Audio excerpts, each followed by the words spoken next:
बिस्मिल्लाहिर्रहमानिर्रहीम। अस्सलाम वालेकुम स्टूडेंट्स, मैं सर कमर और आप देख रहे हैं कमर एकेडमी। स्टूडेंट्स, आज हमारा आईकॉम पार्ट 2 अकाउंटिंग का लेक्चर होगा। चैप्टर नेम डिप्रिसिएशन और लेक्चर नंबर 9 होगा। सबसे पहले हम क्वेश्चन को पढ़ लेते हैं, उसके बाद हम सोल्यूशन पे आएंगे। क्वेश्चन नंबर 9 है, A and company purchased a machinery for ₹1,60,000 on 1 जुलाई 2001। ए एंड कंपनी ने एक मशीनरी खरीदी है 1,60,000 की 1 जुलाई 2001 को। The books are closed on 31 December every year. हर साल 31 दिसंबर को साल एंड होगा। On 30 June 2004 it was sold for ₹70,000 and new machinery was purchased for ₹1,80,000 on the same date. 30 जून 2004 को जो पहली वाली मशीनरी थी वो सेल कर दी है 70,000 की और नई मशीनरी खरीदी 1,80,000 की ऑन द सेम डेट, उसी तारीख को यानी 30 जून 2004 को ही। Depreciation is charge at the rate of 15% per annum PA per annum on original cost method. Depreciation लेनी है मशीनरी पे 15% हर साल ओरिजिनल कॉस्ट मेथड यानी कि सोफा मेथड SOFA, और ये O से यानी कि sofa method. Prepare the machinery account up to 2004 in the books of company. Machinery account बनाए 2004 तक के लिए। स्टूडेंट्स, हमने क्वेश्चन पढ़ लिया, अब हम सॉल्यूशन पे आते हैं। पहले हम फॉर्मेट बनाएंगे जो कि मैंने पहले से ही बना लिया है। उम्मीद करता हूं आपको फॉर्मेट की समझ आ चुकी होगी। यहां मैंने लिख लिया क्वेश्चन नंबर 9 और डे डिटेल्स रुपीज, ये डेबिट साइड और ये क्रेडिट साइड। ऊपर क्या लिख लिया? Machinery account. अब हम स्टूडेंट्स क्वेश्चन को सॉल्व करते हैं। 1 जुलाई 2001 को मशीनरी खरीदी थी पहले वाली 1,60,000 की। यहां लिख लेंगे 1 जुलाई 2001 और यहां डिटेल्स में क्या लिख लेंगे? कैश अकाउंट, क्योंकि मैंने कहा था जब भी हम ट्रक या मशीनरी खरीदते हैं तो कैश पे खरीदते हैं, तो कैश अकाउंट लिख लेंगे और यहां लिख लेंगे 1,60,000 की हमने पहले मशीनरी खरीदी 1 जुलाई 2001 को। अब क्या करेंगे स्टूडेंट्स? यही वैल्यू यहां दो लाइनों में लिख लेंगे 1,60,000 और यहां पे भी यही वैल्यू लिख लेंगे 1,60,000 और यहां लिख लेंगे 31 दिसंबर 2001। अब इसमें क्या चार्ज करेंगे? डिप्रिसिएशन। हम लिख लेंगे डिप्रिसिएशन अकाउंट और यहां लिख लेंगे 1,60,000 मल्टीप्लाई 15%, क्योंकि 15% है, और मल्टीप्लाई स्टूडेंट्स 6/12 भी कर दिया मैंने। क्यों? बिकॉज मशीनरी कब खरीदी है? 1 जुलाई को, इसलिए पहले साल यानी इस साल हम इस पे 6 महीनों की क्या लेंगे? डिप्रिसिएशन लेंगे। अब हम इस पे 6 महीनों के क्या लेते हैं? डिप्रिसिएशन, जो कि 15% के हिसाब से है। तो हमारे पास 6 मंथ की जो इसकी डिप्रिसिएशन आ गई है वो कितनी आ गई है? 12,000। अब क्या करेंगे स्टूडेंट्स? इस 1,60,000 में से 12,000 को माइनस कर देंगे तो हमारे पास वैल्यू बच जाएगी 1,48,000 और इसको हम क्या नाम देंगे? Balance C/D। अब क्या करेंगे स्टूडेंट्स? यहां लिख लेंगे नेक्स्ट ईयर के लिए 1 जनवरी 2002 और वो जो बैलेंस C/D था इधर क्या हो जाएगा? Balance B/D 1,48,000। अब क्या करेंगे? यही वैल्यू इधर भी आ जाएगी 1,48,000 और यहां पे भी आ जाएगी 1,48,000 और यहां लिख लेंगे 31 दिसंबर 2002। अब इस पे क्या चार्ज करेंगे? डिप्रिसिएशन। लेकिन स्टूडेंट इस पॉइंट को लाजमी समझिएगा, हमारे पास कौन सा मेथड है? ओरिजिनल कॉस्ट यानी कि सोफा मेथड। तो अब हम यहाँ जो डिप्रिसिएशन लेंगे वो इस पे लेंगे या ओरिजिनल पे लेंगे? ओरिजिनल पे लेंगे, बिकॉज सोफा मेथड है। तो यहाँ फिर से क्या लिख लेंगे? 1,60,000 और मल्टीप्लाई 15/100 और यहाँ स्टूडेंट्स मैंने 6/12 क्यों नहीं किया? बिकॉज अब जनवरी से दिसंबर पूरे साल हमने मशीनरी को यूज की है, तो 1,60,000 पे जो 15% हम लेंगे तो वो ऑलमोस्ट वैल्यू बन जाएगी 24,000। अब क्या करेंगे स्टूडेंट्स?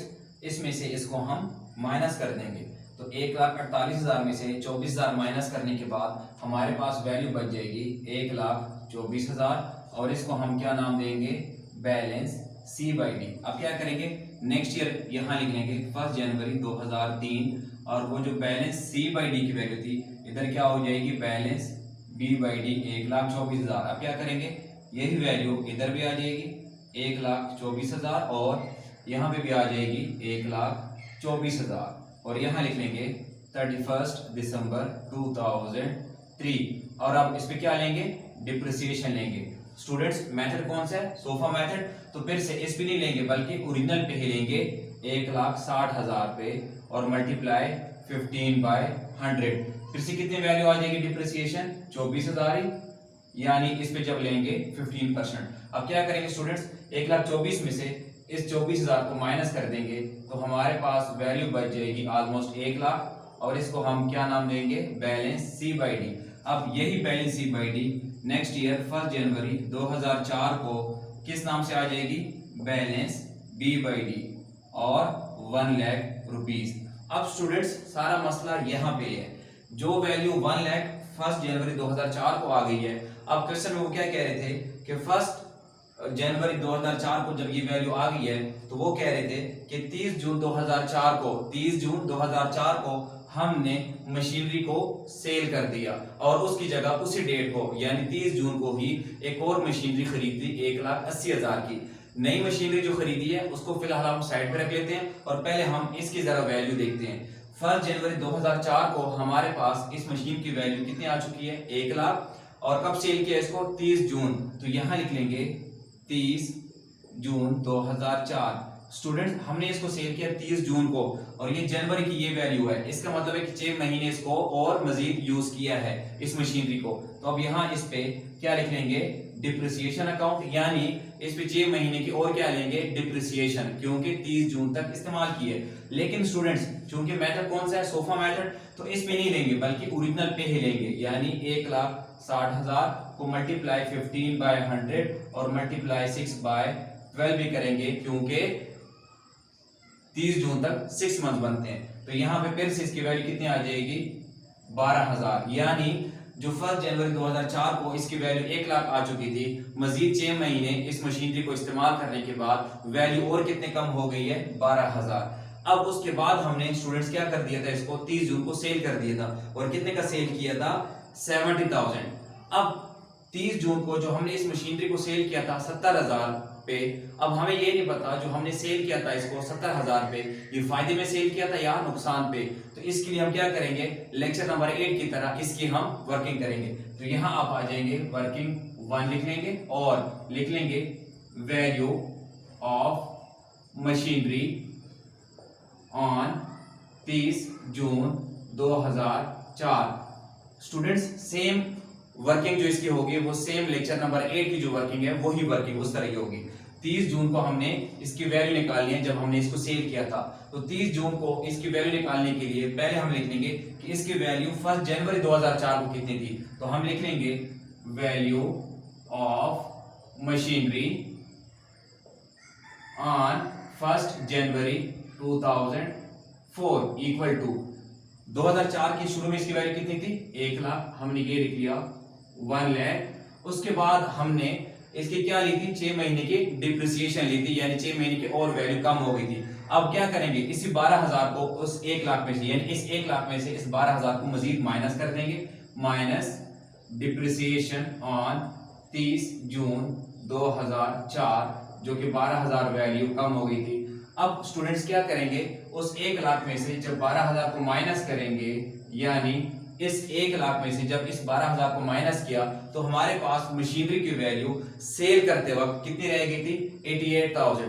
अब हमें ये करना चाहिए था स्टूडेंट्स कि हमें मशीनरी को सेल करने के लिए जहां सेल कर रहे थे उसको कहना चाहिए था कि आप हमें 88,000 या इससे ज्यादा रुपीस देंगे ताकि हमें क्या हो, फायदा हो। लेकिन हमारे पास मशीनरी की वैल्यू 88,000 रह गई है, लेकिन हमने सेल कितने की है, 70,000। तो हमें फायदा हुआ या नुकसान, नुकसान हुआ।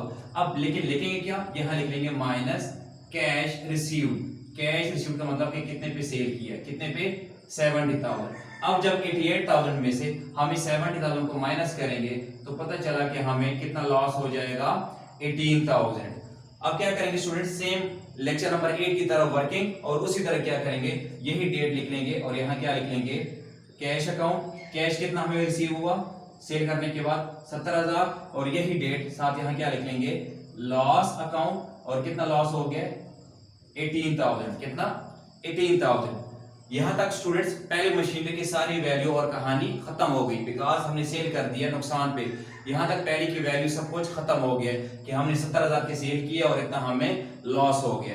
लेकिन स्टूडेंट्स वो क्या कह रहे थे, इसी डेट 30 जून को फिर हमने मजीद एक और मशीनरी खरीदी है। और आपको मैं इससे पहले तमाम लेक्चर्स में बता चुका हूँ कि जब हम मशीनरी खरीदते हैं तो किस साइड पे आते हैं, डेबिट साइड। तो यही साल होगा क्योंकि 30 जून को, तो यहाँ लिख लेंगे अलग से 30 जून 2004 और क्या लिख लेंगे, कैश अकाउंट। क्या लिख लेंगे, कैश अकाउंट।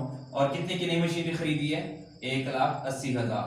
स्टूडेंट्स ये दूसरी वाली मशीनरी है जो हमने न्यू मशीन खरीदी है 1,80,000 की, वो हमने डेबिट साइड पे लिख लिया बिकॉज जब मशीनरी खरीदते हैं तो डेबिट साइड पे आते हैं, जबकि पहले मशीनरी की वैल्यू यहाँ तक सारी कहानी क्या हो चुकी है, खत्म हो चुकी है।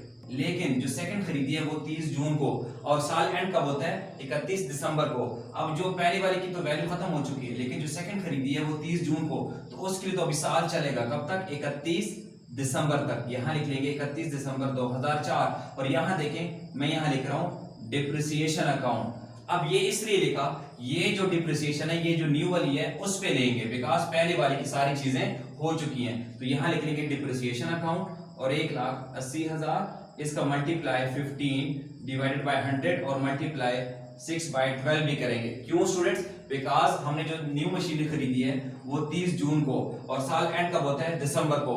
तो 30 जून का महीना काउंट नहीं होगा, लेकिन जुलाई से, तो जुलाई से जब आप दिसंबर तक गिनते हैं तो 6 मंथ की न्यू मशीनरी पे क्या लेंगे, डिप्रिसिएशन लेंगे। तो हम जब न्यू मशीनरी पे 6 मंथ की डिप्रिसिएशन लेते हैं तो इसकी वैल्यू ऑलमोस्ट आ गई है 13,500। ये जो डिप्रिसिएशन आ गई है स्टूडेंट्स, ये न्यू वाली मशीनरी पे आ गई है, और पहली वाली की हम सारी चीजें कर चुके हैं। अब क्या करेंगे स्टूडेंट्स, यहाँ पे 2 लाइन लगा लेंगे और यहाँ पे भी।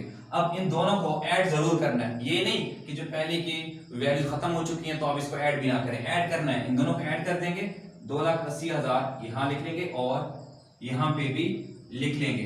अब इसमें से क्या करेंगे, ये सारी जो चीजें हम सारी ही माइनस कर देंगे, यानी जो पहले मशीनरी की चीजें लॉस कैश वगैरह और जो सेकंड की डिप्रिसिएशन है, ये सारी चीजें भी हम क्या कर देंगे, इसमें से माइनस कर देंगे। तो हम 2,80,000 में से 12,000, कैश 70,000, लॉस 18,000 और सेकंड मशीनरी की जो डिप्रिसिएशन है 13,500, ये भी माइनस कर देंगे। तो हमारे पास जो आंसर बच गया वो 166,500, और इसको हम नाम क्या देंगे, बैलेंस C/D। स्टूडेंट्स यहाँ तक हमारा लेक्चर नंबर 9 कंप्लीट हो गया। उम्मीद करता हूँ आपको लेक्चर की समझ आ गई होगी और हमारा यही आंसर है। इसके बावजूद भी अगर आपको कोई क्वेश्चन हो तो आप कमेंट में पूछ सकते हैं।